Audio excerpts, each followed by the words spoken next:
drop this one in, and a little shot there. Rebounds available. Trying to get to it was Blake. He was right down Glenwood with the opportunity on that. Carolina will keep it in. Walker tees it up. They score! Net front presence. And there's the shoot mentality that the Canes always employ. And Jesperi Kotkaniemi gets the tip on the Walker blast. It's 1-0 Carolina. The Kings can't clear.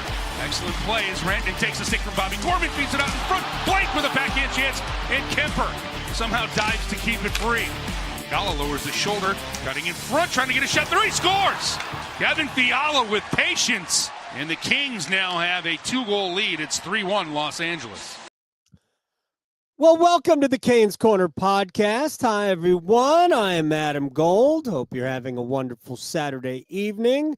But it wasn't a wonderful result in the hockey game, but you can still enjoy it. We're adults. We can move past a 4-2 loss to the Los Angeles Kings. We're brought to you by the Aluminum Company of North Carolina. If it is for the exterior of your home, no place better than the Aluminum Company of North Carolina on Hamlin Road in Durham. Sam Mihana and his crew do a great job. You should check them out. Let me give a quick shout out to Bob, who may or may not right now be driving cross country out to the mountains of Colorado. Sent me an email, said he listens on his drives across the United States.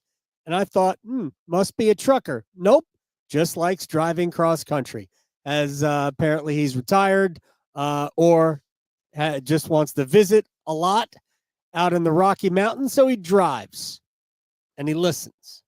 So shouts to you, Bob. Speaking of the Rocky Mountains, I didn't even realize this when I left the house today, but I seem to be wearing my Colorado Avalanche colors. I did watch the Avalanche last night, and it was fun to watch Martin Necas score a goal. It's gonna be fun to watch. It's a little bit of FOMO watching Necas and Drury play in other uniforms. All right, let's get to tonight's game. A 4-2 loss to the Carolina Hurricanes. So let's start. I'm going to start by asking a question. Which Dimitry Orlov gaffe was your favorite tonight? Although I do think he was helped. There wasn't a ton of contact. Still should have been called, because there's no doubt that Warren Fogle stick on the arm, hip of Dimitry Orlov helped him go to the ice. And he turns the puck over. And we'll go through the goals. So we had that one. We had the bad pinch whiff on the puck, bad defense goal on the first Kevin Fiala goal. And then he was like, what do I do here? Do I go for the puck? So he did none of it on the second Kevin Fiala goal, which made it 4-2. Which of those were your favorite Dimitry Orlov moments tonight? And you guys can discuss it among yourselves in the chat. Not one for the time capsule for number 7. That's too bad. And he's not solely responsible for 4-2 LA. We'll get to. There were a lot of people responsible for that. But it was the rare occasion where Rod Brindamore says, you know what? You've had enough tonight. When Fiala made it 4-2, that was the last we saw Dimitry Orlov. Now, my guess is that he might have been one of those people who has been bothered by the flu. I'm just guessing, right? Now, he's had bad nights before, but this was exceptionally bad. And again, I go back to the third goal and what I put out on Twitter when he scored when the Kevin Fiala goal scored, that Dimitry Orlov did so many bad things on that goal. I don't have enough characters to actually put it in a tweet. So that's just going to have to suffice. And then Freddie Andersen wasn't any good on it either. So, yeah, that goal was... We'll get to it. We're going to talk about a number of players. We're going to try to clear some things up. I'm going to try to talk some of you off the ledge because I think sometimes that's what we do after losses here is explain to you, not to you, but explain as best we can that sometimes it's just a loss and it's not a bigger picture thing. And that was tonight. Tonight was just a loss, not a bigger picture thing. But there are bigger picture things to talk about. My, bumper sticker thought about tonight's game was that for 30 minutes, I thought Carolina was the better team. Legitimately the better team. And it was 2-1 LA. And that happens. I mean, I've seen plenty of games where I didn't think Carolina was any good and they have a lead. But tonight, I thought they were better than the Kings, and it was 2-1 Los Angeles.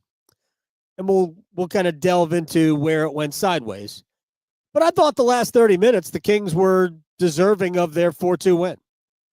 Once you get a lead, you don't have to push. You can sit back a little bit, and the Kings were really good. They are stingy. Carolina had, I don't remember what the number was after 2 periods. But even in the beginning of the third period, when Carolina was pushing, they only had 2 shots on goal in like the first 5 minutes of the period. Now they get the first goal. Eric Robinson got them the first goal of the period. But they had 11 shots on goal in the first period. And I think after the Robinson goal, their shot total had risen all the way to 19. That ain't Hurricanes hockey.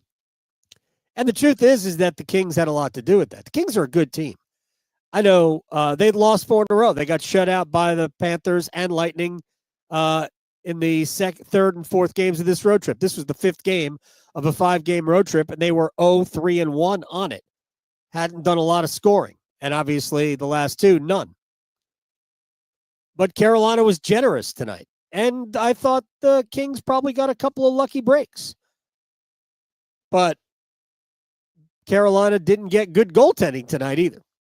And we'll go through it. But I thought for the first 30 minutes, the Hurricanes were the better team and trailed. And then I thought the Kings really for the next 20 minutes, 25 minutes of it, other than the first 4 or 5 minutes of the third period, I thought Carolina was good there. And the Robinson goal, they almost scored on the bump up shift after that. And the goal that made it 4-2 was really hurt because Carolina could have tied it up.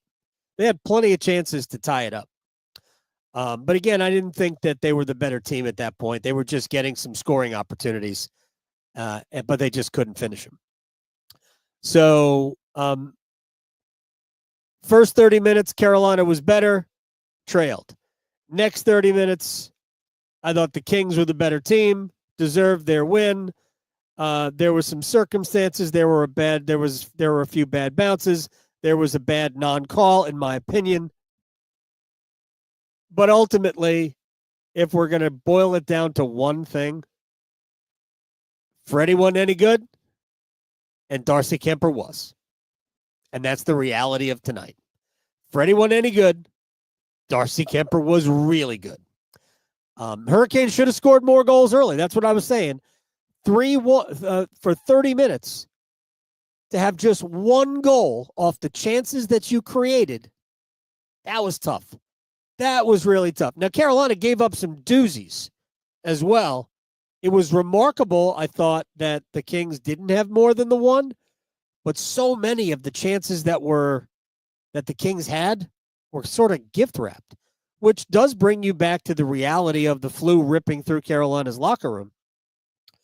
Andrei Svechnikov, by the way, apparently wasn't flu. It was just upper body, and he didn't play. I was trying to figure out, all right, who's doing the warm-up? Who am I missing? Look at that. No 37.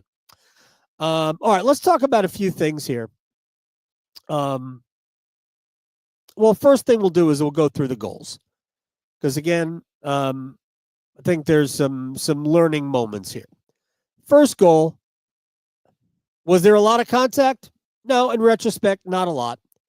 Did the contact cause Orlov to go down? I don't know, looked like he was turned a little bit, lost his balance, and ended up, because he lost his balance, threw the puck out in front. Phillip Daneault had it, made a couple of stick handle moves, and then shot it past Freddie. I think it should have been a penalty. I think the head coach thought it should have been a penalty, but the evidence that Dimitry Orlov was no good tonight would certainly follow later. And maybe it was just Orlov falling down. Either way, whether it should have been a penalty or not, I can tell you what it shouldn't have been, and that's a goal. Freddie, Booby, could you be deeper? Why not go behind the net? I like Freddie. I thought Freddie was awesome against the Rangers at Madison Square Garden. I thought he was actually good against Columbus. I really don't blame him. I blame him on the first goal against Columbus. I don't blame him on the others. But boy, that's not a good goal to give up. Carolina was better, significantly better in the first period. To give that goal up, and actually, he made a couple of saves after that I thought were pretty good. But to give that goal up and not have the lead after one, I know it's not deflating all of that, but it was telling. You need to have the lead after playing a good first period like they did, and they did not. So I didn't like that first goal. Second goal, I think this is more bad luck than anything else, but 2-on-1, Gostisbehere makes a great play, basically deflects the puck behind the net. I thought initially that he tripped Roslovic, who couldn't get back into the play. I think Jack just had a good view and enjoyed the view. So, I mean, Roslovic's not known for his defensive acumen, but I think a better effort could have been made to get back into the play. Either way, it's probably more, unlucky than anything. Taylor Hall's right there, gets stick on puck, and it just kind of, for the second time, Trevor Moore whacks it past Andersen. But again, Andersen was kind of small. It's kind of, I guess you're going to be, you're going to protect the bottom of the ice, but unlucky goal. We'll just call it an unlucky goal. Third goal. Woo-hoo! This should have been the runaway winner. For which of your Dimitry Orlov gaffes did you appreciate the most? Bad pinch, one. Then he's coming back, has a chance to play the puck, swing and a miss, strike three. And then plays absolutely horrible defense on Kevin Fiala. Dude, just skate with him. Ride him out of the play. You don't have to take the puck from him. Just take him behind the net. But Orlov tries to reach and play the puck, and he slows himself down, on top of the fact that Kevin Fiala is a great skater, and he was probably going to beat Orlov if Dimitry tried to do that anyway. So just skate with him. You have the angle, skate with him. Force him either behind the net or on a bad angle, but nope, because you reached for the puck and you stopped skating. Fiala cuts in front. Freddie Andersen is super out of position, and Fiala essentially, even though it's a tough angle, ultimately has an empty net. That was spectacularly bad from Dimitry Orlov. The fourth goal, right after Eric Robinson whiffs on his second goal of the game. The pass from Taylor Hall, was it a little bit behind? Kind of had to be a little bit behind, but Robinson said it after the game. It kind of went under his stick. It's Eric Robinson. Not going to blame Eric Robinson. He tried. But it goes under his stick. It goes the other way. Orlov could have played the puck, could have gotten there, certainly could have taken the body, but nah. Fiala skates right around him.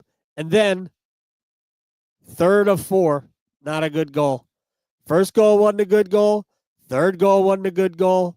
Fourth goal wasn't a good goal. Third is not bad goaltending in terms of shot stopping. It's Why are you so far out of position, Piotr? I'm sorry, Freddie.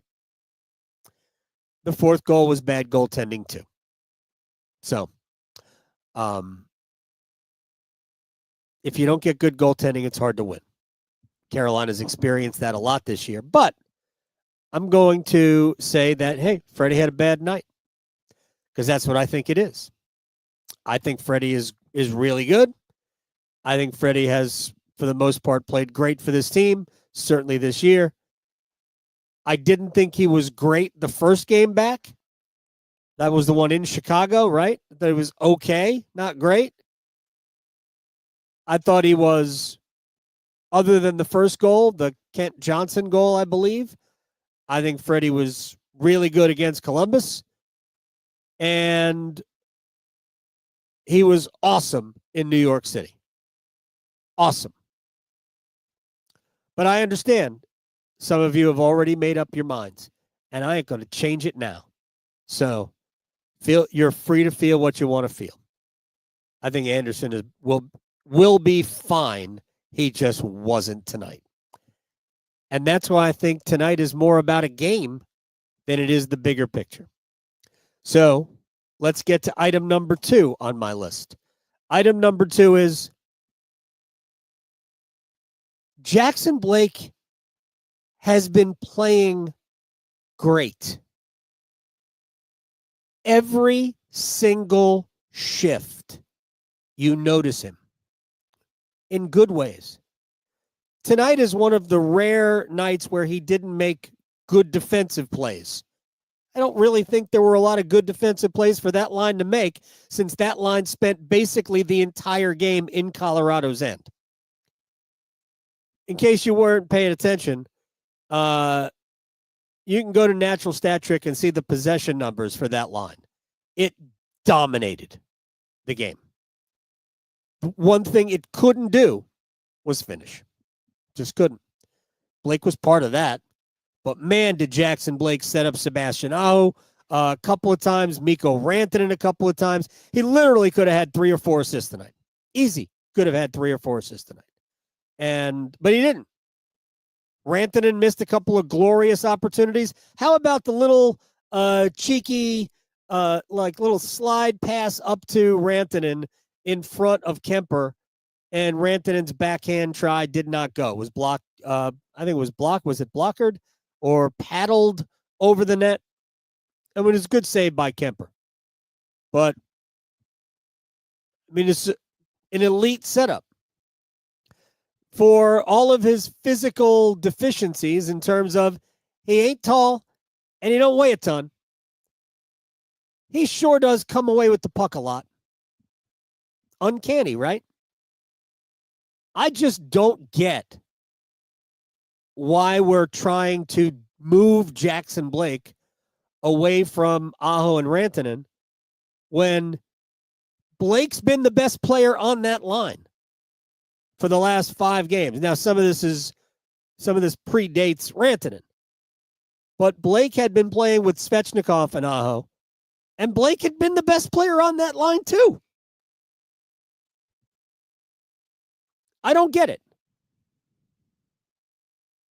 So I guess that people have decided that he won't be able to do this in 3 months.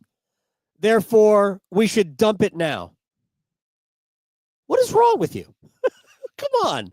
Let's be better. Let's legitimately be better. So, if I was ranking the 3 players, look, the line was really good. I don't think it was as good later in the game, but he was. He was still making plays in the third period. He ain't the issue. The head coach said it after the game. That line was great, had nothing to show for it. Yeah, that's true. And Blaker, as he said, is probably the most impactful player on that line. No probably about it. He was the most impactful player on that line. So look, it's a game. They lost the game. Now, there's a good question that Katie on Twitter asked me, and I'll just use it here. what will that line be in the playoffs? The top line, what will it be in the playoffs? My feeling is that when we get back to the playoffs, assuming that William Carrier is healthy, that Carrier will go back with Martinook and Staal. And Jarvis will bump up with Aho and Raanta. That's what I think will happen. Right? But right now, William Carrier isn't in the lineup. Seth Jarvis works beautifully with Staal and Martinook. Going into tonight, Jarvis had scored 11 goals in his last 13. Not all of that on the Staal line. He's got a couple of shorties. There wasn't a power play. There's been nothing on the power play. So not all of it is with the Staal Martinook line, but a fair amount of it is. So I ain't messing with that. That line stays together. You got to win games now. We can't be thinking about what's going to happen in 3 months. You got to win games now. So Staal, Martinook, and Jarvis, yeah, keep it together. On top of the fact that I'm sure most of you have figured this out, Jarvis is the north-south player. There's nothing fancy about his game. He's got great skill, but he's north and south, just like Staal, just like Martinook. By the way, I didn't think the captain was all that great tonight. I know he was dealing with it. He was down Friday with the with whatever's going on. I don't know if it's the flu. Is it avian flu? I don't know. But he was down Friday. Didn't show up to the arena, or for whether they I don't think they practiced. I think they had Friday off. But normally you go in for treatment or workout or whatever. And they had, and he wasn't at the morning skate today, off site. So he might just not have been feeling well. And that line, I didn't think was all that. It was okay. It's usually great. Jarvis a big part of it. So I ain't messing with it. In many ways, they probably missed Andre tonight with Kotkaniemi and Taylor Hall. Because I think Hall, Andre, and Kotkaniemi did have some chemistry. I didn't think Roslovic was any good tonight. And in the third period, that became Eric Robinson instead of Roslovic on the left side with Kotkaniemi and Hall. And the pass from Burns to Robinson was just awesome. That made it 3-2. So, speaking of Burns, again, it wasn't as prevalent tonight, probably because Brent Burns played well. And he had his 900th career NHL point. That's a lot of points, isn't it? And 900 points, a lot of points. Wow. It just seems like every time Burns makes a mistake, and we all know that there have been mistakes. Like, I don't know, like bees to honey. Holy crap, people. And I thought he played a good game tonight. I thought he played a good game on Thursday against Chicago. And again, I thought the first 30 games this year, I thought he was excellent. He hasn't been as good of late, but he was good tonight. He was good on Thursday. So Burns ain't the issue either. And real quick, I guess I mentioned Orlov being benched, which may have had something to do with the shuffling of the defensive pairs. But Orlov and Slavin were on the ice for the fourth goal, the second Fiala goal. That's weird. Burns and Gostisbehere were a pair at one point. Walker was playing with Slavin at one. It was weird. Just there was all sorts of craziness. And I don't think it was always a partial change. I think Rod tinkered with some things, and he obviously saw some things that he did not like. All right, let's close on one more thing, and then we'll dip after a 4-2 loss to the Kings. At some point, the Hurricanes will get going again on the power play. I don't know when that is, but there's too many good players on the ice for the power play to be as anemic as it is right now. And yeah, no good. I believe it's 2 for their last 44. Since Ty Smith scored that power play goal, the first power play, New Year's Eve in Columbus, from that power play goal through the month of January and the first game in February, the Hurricanes have scored 2 more power play goals. That's it. They have 3 shorthanded goals in that span. You cannot be scoring more goals shorthanded than longhanded. Yet the Hurricanes are proving that I'm wrong. Because apparently you can. It's got to get better. What I do like is that it does appear that Rantanen's comfortable behind the net, and there will be low to high. I think that's ultimately going to be the key to unlocking the best of this power play. But here's the other element. You know what isn't here anymore?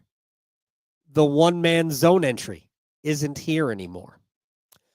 Not having Necas to bring the puck up with his speed and get into the zone and maybe sometimes stop, settle, and then set something up. Not having that element, man, you miss that. You miss it a lot. Aho's good at it. Aho's not great at it. Necas was great at it. So I'm not sure they're going to ultimately miss Necas versus having Rantanen, but that's an area where you do miss Necas. 100%. Getting the puck into the offensive zone on the power play. So I think the Canes will ultimately kind of find their footing on the power play, but it was not good enough tonight. Had a couple of looks. Blake from the slot, Walker from the slot on the first power play.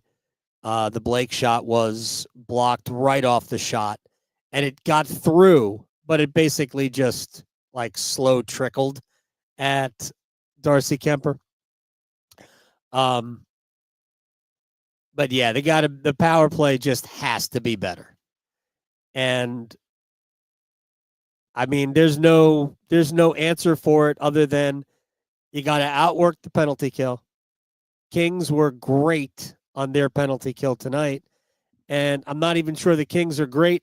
Actually, the Kings are pretty good on the penalty kill. The Kings are 8th in the league on the penalty kill. So I'm not that surprised, I guess, that Carolina struggled, since Carolina's power play is struggling. Now 2 for their last 44. 2 for 44 is not good. Just not good. Shorthanded, I mean, Carolina didn't give up a power play goal. I thought one of the power plays that the Kings had tonight was entirely about Freddie making saves. So at least he's held his ground there. But 3 out of the 4 goals are questionable. Canes didn't get enough out of the first half of the game where they were the better team, and then kind of got what you deserved. And it was truly an epically bad Dimitry Orlov performance. Truly epically bad. And with that said, it has been a wonderful, not really, Saturday night at Lenovo Center. And I am Adam Gold. I thank you very much for spending some time. I want to make sure I didn't forget anything. Did I forget anything? No, I don't think so. We're brought to you by the Aluminum Company of North Carolina. If it is for the exterior of your home, you can find it at the Aluminum Company of North Carolina on Hamlin Road in Durham. Sammy Hanner's crew do a great job. We'll see you after the game against the Jets. Jets, Wild, and then back here take on Utah on Saturday afternoon. Those are the next 3. And then we are done while we watch Aho and Rantanen alternately captain the Finnish team. Can I just say, because I love Aho and I will learn to love Mikko Rantanen, I might be rooting for Finland? Is that terrible? Is it terrible to root for another country?